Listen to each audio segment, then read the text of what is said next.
Chapter 16 of the Tale of Grandfather Mole. The Tale of Grandfather Mole by Arthur Scott Bailey. Chapter 16. Grandfather Mole's Visitor. Whatever Grandfather Mole's neighbors might say of him, they never could claim that he was lazy. He was always busy. When he wasn't eating or sleeping, you could be quite sure that he was digging.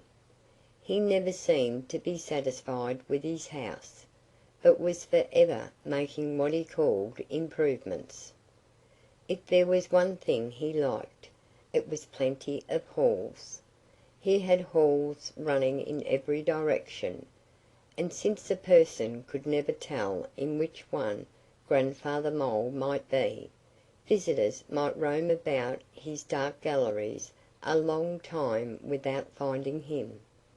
If anybody happened to point out to Grandfather Mole that his house had such a drawback, Grandfather Mole always answered that he liked his house just as it was and that he wouldn't change it for anything, except to add a few more halls.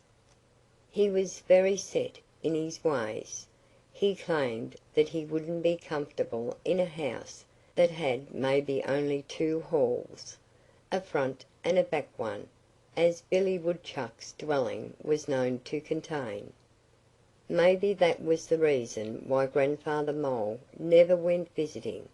And as for anybody else visiting him, well, what was the use when most likely you never could find him?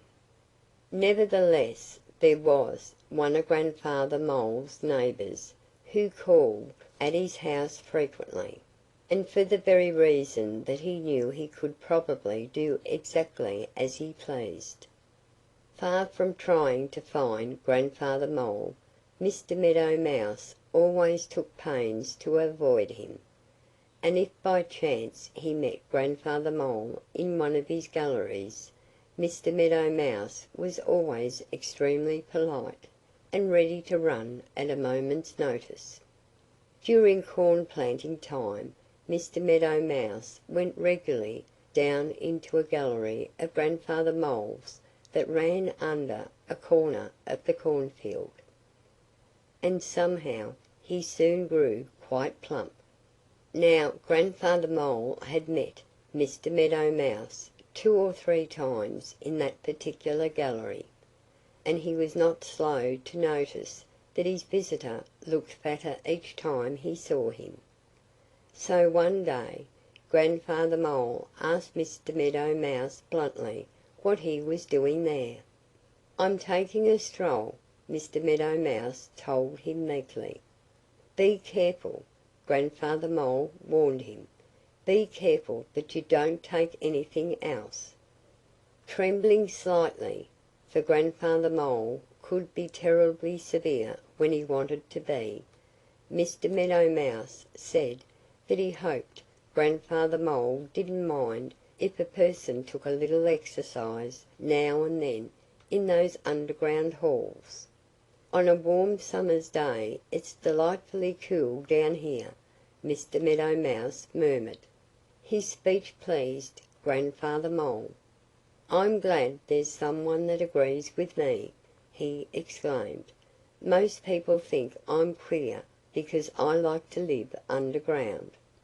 Mr. Meadow Mouse hastened to assure him that he didn't think him queer, not in the least. "Thank you, thank you!" Grandfather Mole said. "And since you're a person of more sense than I had supposed, you're welcome to ramble through my halls, so long as you don't take anything except exercise and a stroll." Then it was Mr. Meadow Mouse's turn to thank Grandfather Mole. "I feel better," he said, "now that you've given me permission to come here. For to tell the truth, I've often felt that I was taking a chance." So matters went on smoothly for a time, and Mr. Meadow Mouse spent hours in the gallery under the cornfield. and he grew fatter every day. Naturally he did not take such pains to dodge Grandfather Mole after the talk they had had. And when the two met one evening Grandfather Mole stopped Mr. Meadow Mouse. "There's something I want to say to you," he remarked. "I noticed you're looking extremely well fed, and I hope you're not eating any of my angleworms." Mr. Meadow Mouse laughed right in Grandfather Mole's face. "Oh, no!" he replied. "Nor any of my grubs or bugs?" Grandfather Mole persisted. "Certainly not!" said Mr. Meadow Mouse, making a wry face as he spoke, for he was rather a dainty person, and then he whispered something to Grandfather Mole. "Oh!" said Grandfather Mole. "So that's it, eh? Well, I don't mind. I never eat anything of that sort. Take all you want of it." Chapter 16